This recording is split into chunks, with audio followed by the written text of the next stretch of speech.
Hey everyone, ArdrethShadow here, and welcome back to another late night edition of Monika After Story. Late night because, once again, it is... yeah, it's almost 2 a.m. in the morning, but... you know, I feel like I'm in the mood to record this game, so why not? Dare I say, why not?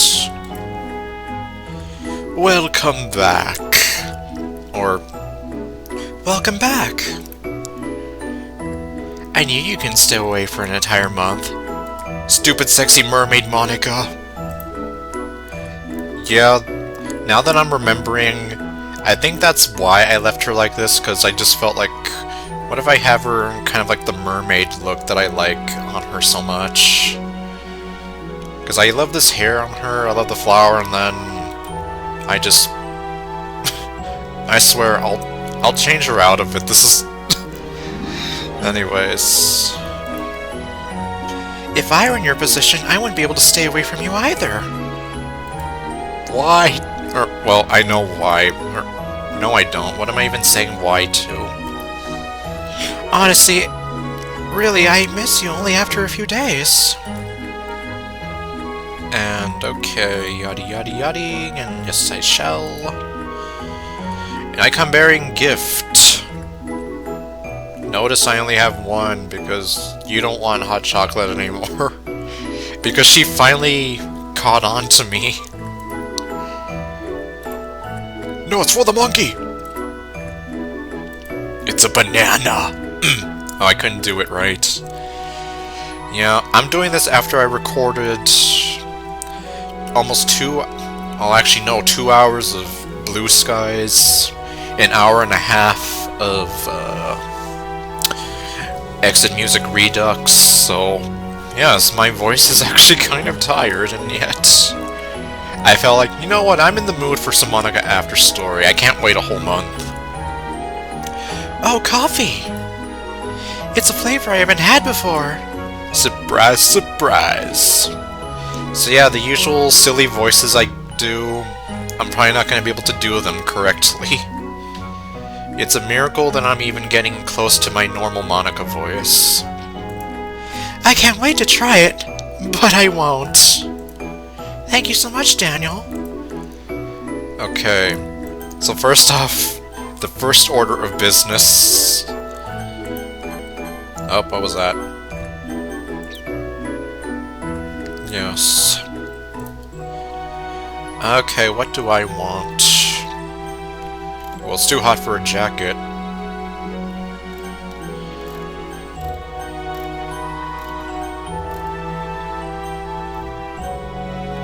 I've always liked this one. And not for the reason you think. Pretty in pink. Oh, right. And see, it actually looks kind of good on her. And, okay. I guess Joey is getting up. Okay.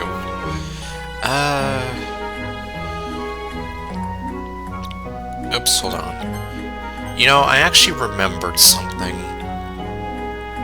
So here we have a whole bunch of settings, which... yeah, well... anyway, so...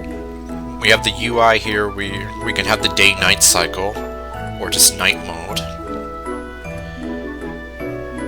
Okay, disable animation, well, I'm not gonna do that. And let's see here. So something that I never showed off because I never really saw any opportunity to. We can see the sunrise. And I don't know if I can maybe... we're gonna have the sunrise at 2 a.m. There. Yeah, 2 a.m. is fine. So yeah, we're gonna see a sunrise at 2 a.m. Let's see, but first... let's see here. Read me a story, Monika.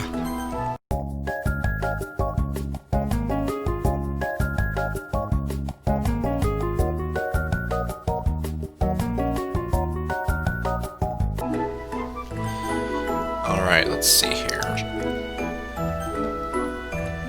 And I guess I'm gonna be kind of daring again. See, the Revenant, the Hunter, the Flowered Lantern, Kuchisaka Onna. New story!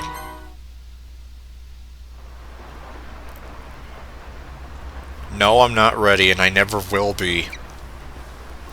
Okay, well, are you ready? Oh, for some reason the Zoe 101 opening just popped in my head. Are you ready? Once there was an ugly barnacle. Okay, no. Maybe someday. There was once a young woman who lived in a village one day to find a husband, or who appeared one in a village. She was very beautiful and quickly attracted many suitors, eventually settling down with a husky fisherman. The two had a happy marriage, but in less than a year, the husband wasted away and died. What? And you say he was a husky fisherman? So you're telling me he literally wasted away and... The people in the village felt sorry for the young woman and comforted her the best they could. A few months later, the woman married a burly woodcutter. Okay, she went from a husky guy to a burly lumberjack man. The two lived happily together for a time, but he too withered away and died. Okay, well I know there's obviously a pattern here. Some of the villagers thought that it was odd both husbands had died in the same fashion, but no one said anything and comforted the girl for her poor luck. Poor luck? Or maybe she's a black widow. A time later, the woman was married again. Jeez. This time to a stout mason, and they too appeared to have a happy marriage, but within a year, the woman was again a widow. This time the villagers talked amongst themselves and felt something suspicious was going on, so a group of villagers set out to find the nearest shaman. Once they found the shaman and told him about their story, the shaman indicated he knew what was going on.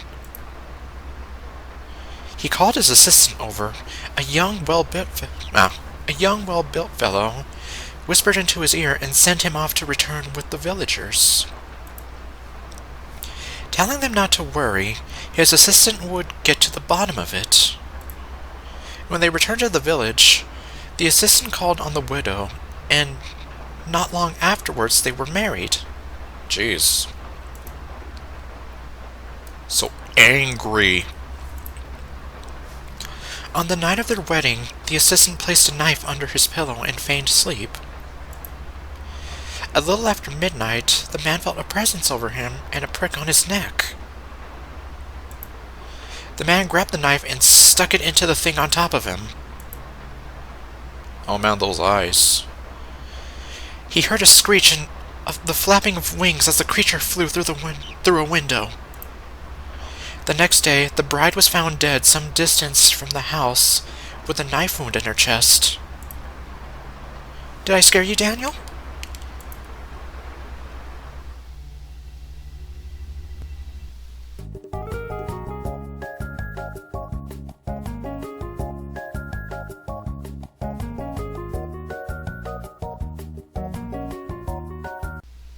I hope you liked it, Daniel. Well, you know, ever since the Kuchi Onna, I don't know if I'm saying it right. That one was the one that really scared me, as well as the lantern one, when the lantern just flashed on screen for like half a second. Okay, let's put some music back on. Okay, yeah, I'm never touching that again. Okay, well, at least we had a story out of the way. Do you know about the isekai genre of anime, Daniel? I've heard of Isekai Quartet, but I know nothing. Except that Philo and Rem are supposed to be in there. I think. Literally translated, isekai means a different world. Actually, you already told me you're into anime, so you probably heard of quite a few already. Well, like I mentioned, I've heard of Isekai Quartet, but I've never actually watched it. I mean, I was barely getting into ReZero last month, so... And how long has ReZero been out? Exactly, so I'm way behind. But yeah, Isekai Quartet is probably the only one I know about. However, I literally don't know much of anything about it other than it seems to borrow certain characters from other popular anime that I'm aware of, like ReZero and Rising of the Shield Hero. Especially with how popular of a genre it's become. But just in case you don't know what it is... Yeah, I don't know what it is. And also, just a moment. There you go, I just need to move you into frame a bit. And okay, well, the sun's actually rising. So yeah, congratulations guys, we're seeing the sun rise at 2 AM. The premise is usually about a normal person who is somehow transported into a fantastical world. Oh wait, well... In that case, I guess Konosuba and ReZero would kind of count as that. Although Konosuba has more of a comical tone, and ReZero has more of a... Well, it's ReZero. I can't even begin to describe all the things that go into ReZero. All the times that it's made me literally laugh and cry, and who knows what else. Sometimes they get special powers, or get to bring technology or knowledge that doesn't exist in this new... or bring technology or knowledge that doesn't exist in this new place. Or if you're Kazuma, you bring the useless goddess with you. Honestly, I have some pretty mixed feelings about them. How so? Some are truly interesting stories. The protagonist's different perspective or the skills they have from their own world can really make them an unexpected kind of hero. Yeah, like pretty much Natsuki Subaru is probably... Obviously he makes a lot of mistakes, but he adapts and learns from them. Most of the time. I didn't say he was perfect. But case in point, yeah, he kind of became a hero. Well, you know, for the most part. Anyways. And since the whole point is to make the world different from theirs, the setting and characters can be incredibly imaginative. Yep. But sadly, not all of them are like that. There are some that make their protagonist as bland as this game's, for the sake of letting the viewer project themselves onto them. Oh yes, like the blank slate sort of harem anime protagonists. Like the guy from Monster Musume whose name I can't remember. That's how memorable he is. I know he exists, but I don't know what his name is. His name is only said like once in the entire show or something, and for the rest of the show he's just called Darling or something. Even by the agent. As you can probably guess, those ones tend to be all about wish fulfillment. Oh yes, the crazy fantasy something, I don't know. Having cool adventures in a fantasy-themed world, and of course, lots of girls flocking around them for no reason. Stupid sexy Monika is not impressed. At least some of them can be funny, but man, it's just so frustrating. Like some of the things Subaru does. I mean, I would give almost anything to be in a scenario like that. To get to go to your world. Maybe I'm just taunting myself, imagining that power being handed to someone like, well, you know who. I don't know who. After all, instead of thinking about those characters in their fantasy worlds, I could be putting that energy toward working on this one. While I wait for my own isekai story, that is.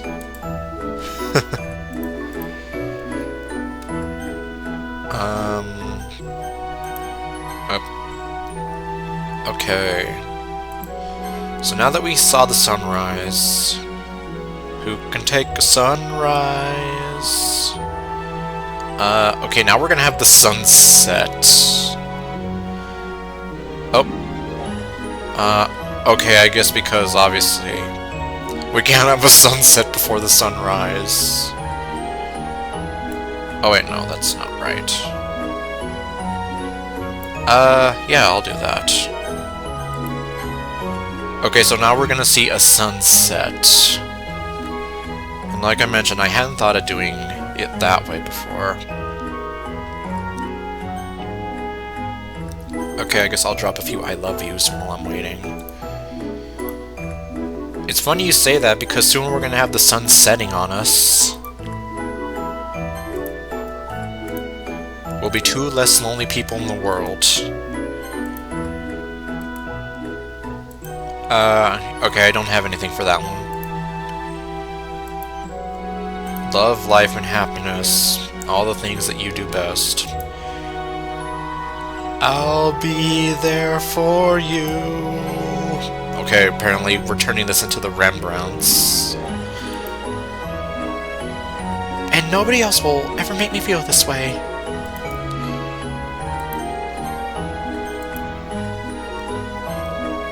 Oh, we're having the argument.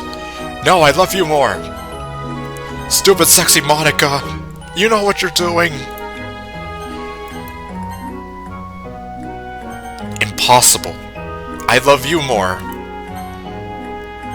No, I love you more. Nuh-uh.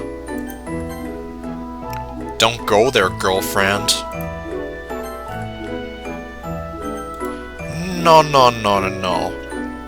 No. No. Naughty, naughty, stupid, sexy Monika. Do you like potatoes? Why is Gregor talking about potatoes? I don't know. Where did Gregor get horse from? Yay, I win! Okay, well, I guess now I'll just wait and see what she says, if anything. Okay, here we go. Hey Daniel, have you ever tried reading through a dictionary? Funny you say that. I kind of used to do that while I was bored. Yeah, I'm not joking. And that's how, like, I learned the meaning of what okay means and where it came from. Apparently okay is just an incorrect way of saying all correct. With O for all and correct with the K. And obviously that one survived the test of time. There was another one apparently called KG, which stood for no go. But anyways, so you learned some interesting things from reading a dictionary, as weird as it sounds. Not necessarily because there was some word or expression you didn't know the meaning of, but just because. I know it doesn't exactly sound like the most engaging of pastimes, but it can certainly be an interesting, even rewarding way to spend some free time, especially if it's a dictionary of a language you're still learning. Oh, I see. Like if you're looking at a Spanish to English dictionary, that can definitely be a good way to spend time. It's productive. Many words have multiple meanings, and aside from the obvious benefits, knowing those can really help you see the finer points of the language. Understanding these subtleties can save you a lot of embarrassment when you actually speak to someone. A prime example of this in English is good morning, good afternoon, and good evening. All of these are normal greetings you hear and use every day. Following this pattern, good day should be just as fine as well, right? It works in so many other languages after all. Like buenos dias. Buenos dias. Well, it used to be just as acceptable. As you can see in some older works, that's just not the case anymore. In modern English, saying good day to someone carries a note of dismissal, or even annoyance. It can be seen as declaring the conversation over. Good day to you, sir. Yeah, like that movie came out in the 70s, so even now, yeah. You know, Willy Wonka and the Chocolate Factory. If you're lucky, your conversation partner might think you're old-fashioned, or just being silly on purpose. Like me saying, good day to you, sir. If not, you might offend them without even noticing. Oops! Oops! Okay, that's the first time I get to do oops in this video series. It really is fascinating how such an innocent-looking phrase can be loaded with layers of hidden meanings. So good day to you, Daniel. Good day to you, sir. I mean, madam. Oops. You didn't hear that. I swear. I said good day.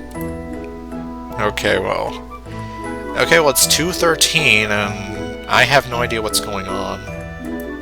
Oh, wait, is she gonna... Oh, wait, what? Okay, it just magically turned. Hold that thought. I'll be right back.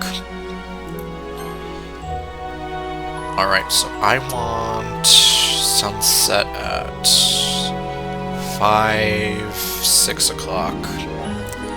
And, oops. Well, I mean, I guess we kind of got to see the sunset, but... Okay, well, anyways, let's see now. I've always had mixed feelings about movie adaptations of books I read. Yeah, like, an obvious one for me would be the Harry Potter books. Like, for example, Order of the Phoenix, the 5th one. It's the longest book in the entire Harry Potter book series, yet it's the shortest one in the movies. And I know my cousin even told me once she thought that book was boring. And, yeah, well, she didn't even read it all the way, but I did. Because, yeah, well, I just wanted... Like I mentioned in my Doki Doki Blue Skies, I'm a completionist at heart, so I have to finish what I start, otherwise it just bugs me. Even if I spoil it for myself, I have to see it. Like, I spoiled Half-Blood Prince for myself, but then I still read through it all the way anyway. My cousin didn't, because she spoiled it for herself as well. Anyways... what I'm trying to say here is...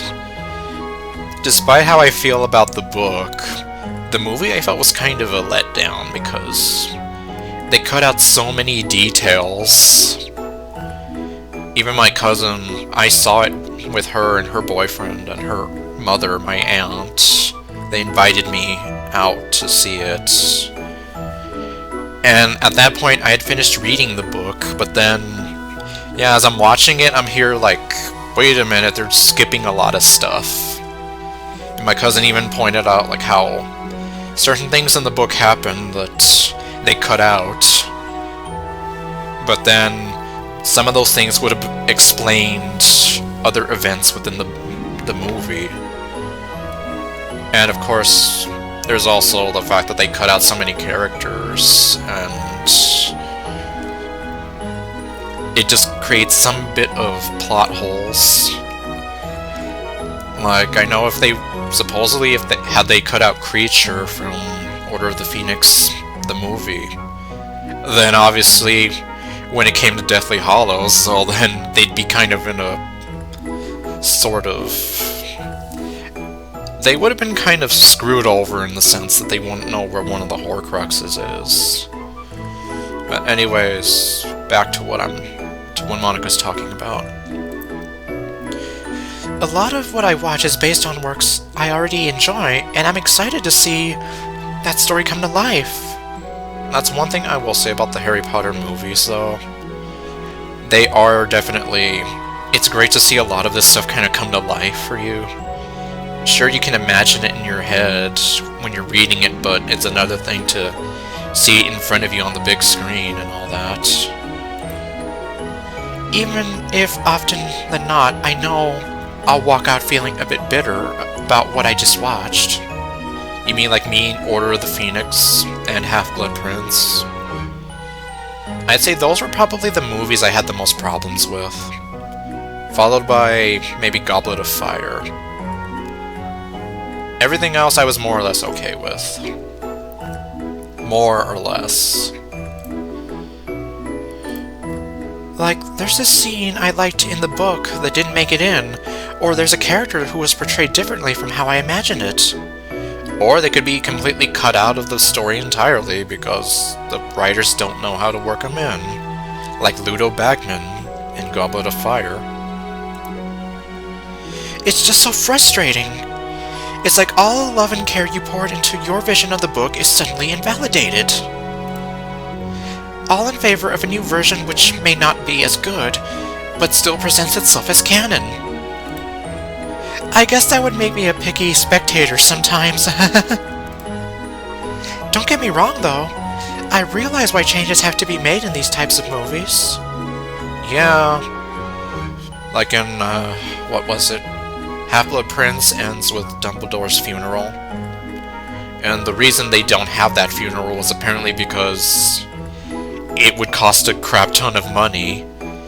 You'd have to do all these special effects for certain fantasy creatures who appear, as well as bringing on actors who are probably only going to appear for like 10 seconds. Like bring in whoever plays Mad-Eye Moody, just so he can stand there, and you're just paying him to stand there, you know? So that's one, as well as time constraints, or, like I mentioned, if they just can't figure out how to fit them into the movie. Like Ludo Bagman, they cut him out because they couldn't quite figure out how to work his story about the Weasley twins making a bet with him and all that stuff.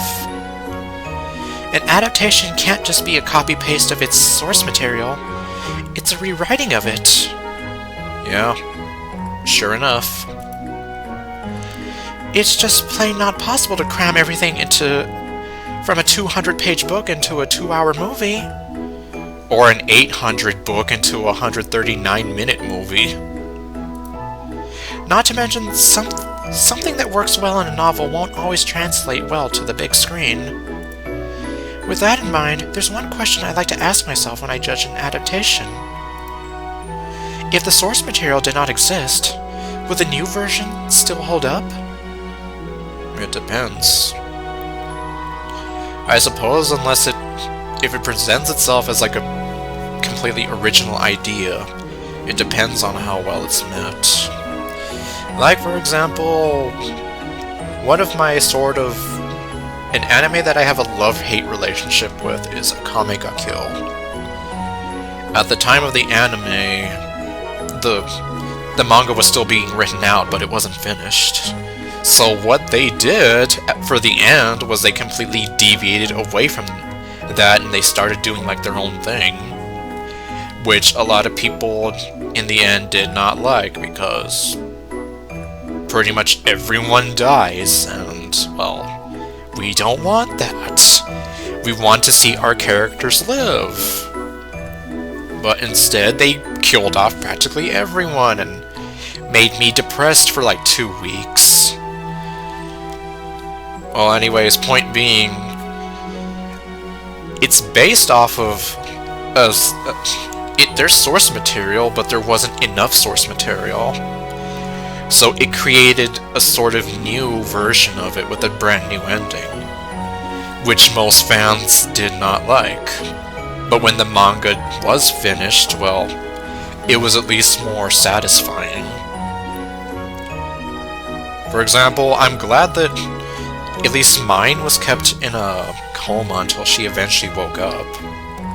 Versus when they freaking killed her in the anime and it broke my heart. Like, seriously. I was crying with Tatsumi when he was holding her in his arms, and when he's just screaming out Mine's name in the Japanese version. Anyways, so point being, while the source material did exist, it kind of created its own thing, which was kind of met with some mixed responses. Especially once the source material was finished. So the point here being that it did something that was totally its own thing, but considering the direction it went, that's why people kind of don't like it. If we pretend for a moment that Akame Ga Kill the manga didn't exist, I'm sure that people would still be kind of upset seeing a majority of the main characters that we've grown to love and laugh with all just die within 5 episodes. So even if the manga didn't exist, I'm sure people would still be kind of upset. So really, even if it's a completely original idea, depending on the direction you take it in, that's probably how people are going to accept it or reject it. Well, how they're gonna take it in, I should say. So, essentially, yes. I don't think it's so much that there needs to be source material for it to hold up. It can all just be depending on the writing. Like, for example, the Star Wars sequel trilogy, which just became a total dumpster fire in the end, and...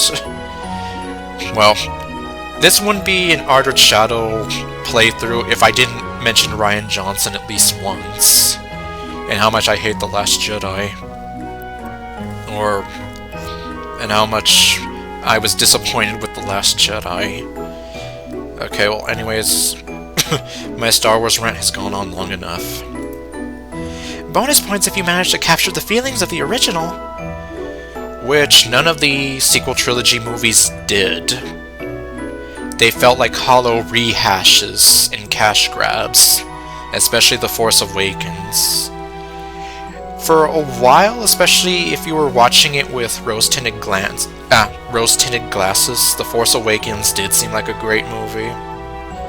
But then once you get past that, you realize it's literally the original Star Wars movie, just being rehashed and told slightly differently.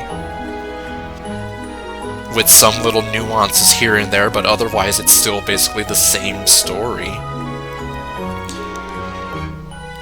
And in a sense, you could argue it did sort of capture the feeling of the original, but then once you get past it, it really brought nothing new to the table, and that's why people were kind of... well, some people were kind of bored with The Force Awakens, but then once we get into The Last Jedi and then Rise of Skywalker, oh my god, what can I say about those movies that haven't already been said?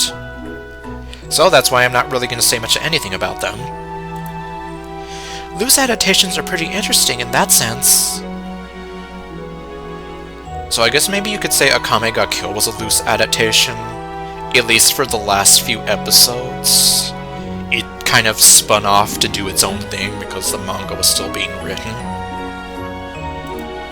You know, stories that keep the core elements and themes of the original while changing the characters and setting of the story. Uh-huh. So I guess that is sort of... I guess that you could say that is kind of what Akame Ga Kill would fall under. As well as, like, Full Metal Alchemist versus Full Metal Alchemist Brotherhood. So... which, of course, a lot of people consider one to be better than the other. Since a lot of people weren't too happy with the original Full Metal Alchemist, Brotherhood came out and kind of fixed all that. Since they don't conflict with your own interpretation, they don't make you feel as personally attacked. Help, I'm being personally attacked! Okay, no. But, yeah, I guess if you think of Full Metal Alchemist, You have 2 anime interpretations for you right there, as well as the original source material, if you so desire it. It's a great way to build upon the original in ways you might not have thought of before. Yes, it probably is. Just don't hire Ryan Johnson. You'll regret it. Maybe that's what I'm looking for when I look at an adaptation, to explore upon those stories I love. Or Netflix.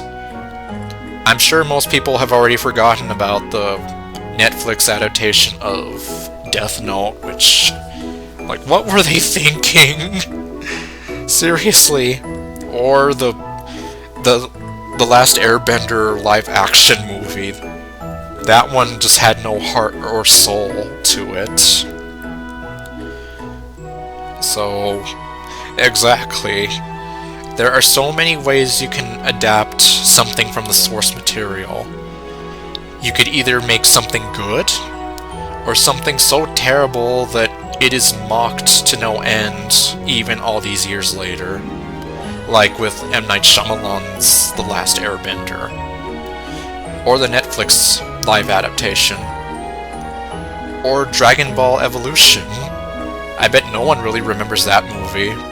I just remember it because it was kind of a bad movie.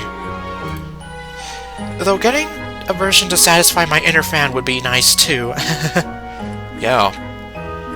So that's why, to all anime companies, I give you one message. Where's my Akame Ga Kill Brotherhood?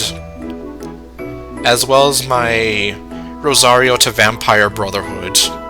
Seriously, I want these series to... well, you see, that's what I mean, especially because with Rosario to Vampire, the source material obviously went on much longer, and the anime, I loved getting to see all that kind of come to life. So I was disappointed when I realized, oh hey, the anime doesn't continue anymore, even though there's still a lot more source material, in which it gets really good. So, you could say that didn't satisfy my inner fan with the way the anime quote-unquote ended. Likewise with Akame Ga Kill. Same kind of premise there.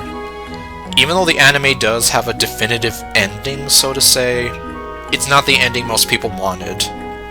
Especially if you look at the manga and there's a much better, more satisfying ending you could look at. And damn it, how long have I been going on about Star Wars and anime? Yes, that's pretty much what I'm a big fanboy of, Star Wars and anime, among other things. Okay, well in that case, I'm gonna cut it here. It's been almost 40 minutes, it's almost 2:30. Stupid sexy Monika! Okay. No, not restart. Okay, yeah, so start spreading the news. I'm leaving today. And pretty soon it's going to be September. So I would like to imagine that there is going to be some kind of update for her birthday. So, and no, I'm never going to get bored of you. I'm not going to do what Maddie did to me, to you. But despite that, I'm still going to say a month because I don't know. It could take longer than a couple of weeks, and I don't want to do that to her, where I say a couple of weeks and then I take longer. Versus if I say a month, I at least have a bit of a cushion for myself. And, well, you know I don't like to do that to you. Exactly. And unfortunately, my reason is 1, real life, and 2, I don't know how often the game gets updated. So, anyways, yes, I'll be leaving right away. I have to go now. My home planet needs me. Alright, well anyways, so I guess I will see you guys next time with whatever else I do. So, later folks. Do you think the stars